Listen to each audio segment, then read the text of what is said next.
Hi, JP Forney of the Movie Jerks here, coming to you on day 23 of Action April, the month where I watch action films I have never seen before and I review them one per day and pick them randomly.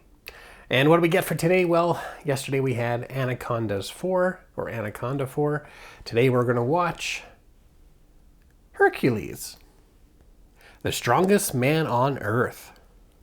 Hercules, a semi-divine being, squares off against King Minos, who is attempting to use science to gain power and take over the world. With the help of a benevolent sorceress, Hercules tries to save his beloved from being sacrificed by Minos and struggling against laser-breathing creatures and an evil sorceress. Well, I'm hoping this is the Hercules where he throws a bear into outer space. So fingers crossed. Day 23, I'm watching Hercules. Hercules, 1983.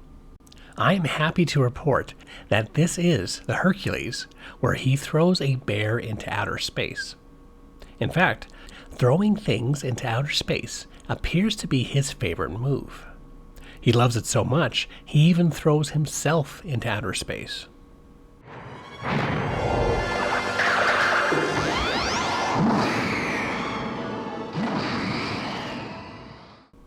The film was originally set to be rated R, with heavy emphasis on blood and violence, as well as nudity and sexual situations. This was to follow in the footsteps of Conan the Barbarian's success, and the request for nudity is no surprise coming from Cannon films, especially with the casting of Sybil Danning. However, Lou Ferrigno objected to the R-rated script, demanding that the fantasy be more family-friendly.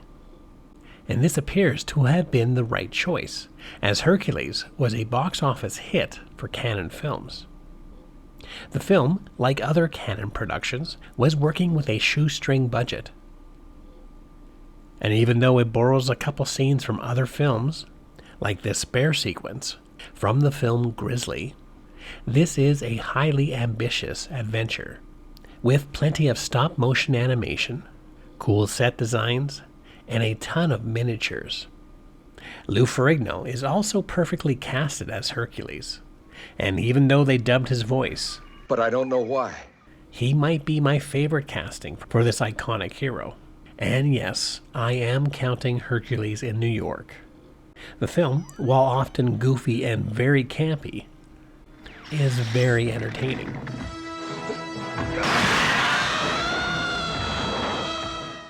With constant over-the-top action pieces, comical special effects,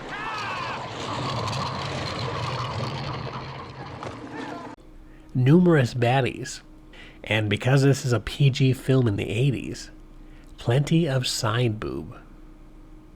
The film was such a hit that Cannon attempted a sequel 2 years later, The Adventures of Hercules, which is okay, but the film doesn't have as much stop-motion animation, and replaces most of the villains with costume stuntmen throughout the film.